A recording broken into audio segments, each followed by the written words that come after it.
Welcome to the Santa Cruz County Business Council's ongoing series, Clear the Fog, where we take a look at local issues around Santa Cruz County and beyond.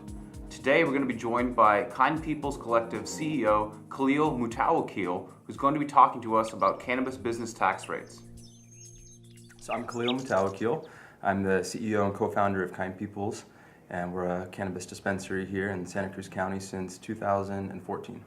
We now have one comprehensive regulatory framework from the state of California, and that allows for approximately 24 different license types from the state to regulate everything from cultivation, manufacturing, distribution, retailing, testing facilities, nursery facilities, everything from seed to sale.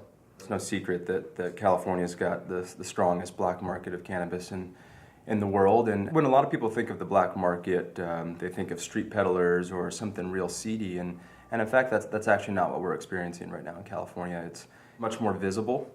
If you were to type into Google right now, cannabis delivery service, you'd get a whole host of advertisements that look very legitimate. These are companies that have logos, have marketing strategies, but they're not licensed and they don't pay the same taxes. They're not subject to the same regulations, and nor do they have the same quality or standards of practice that the legal businesses do.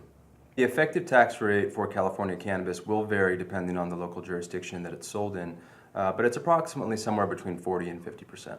We've got a local tax here in Santa Cruz that taxes at every stage of the supply chain. And then finally at the register, there's an excise tax that gets paid to the state, and that's 15%. And that was just enacted in the beginning of January.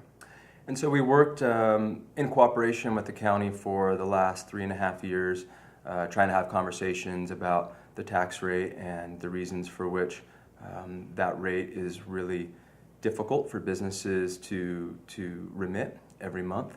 It accounts for approximately 1/3 of our payroll, just the city and county taxes. Our total tax burden between state and local is about 150% of our payroll. So this is an enormous sum of money for small businesses. The county does indeed pay for the regulation of the cannabis industry. Most of that regulation goes towards the creation of the Cannabis Licensing Office that needs to regulate all of the cultivators that are about to be licensed. There's hundreds of cultivators and manufacturers in the county. Very little of those enforcement funds actually go towards retailers, yet we shoulder the tax burden 6-to-1, retailers versus manufacturers and cultivators.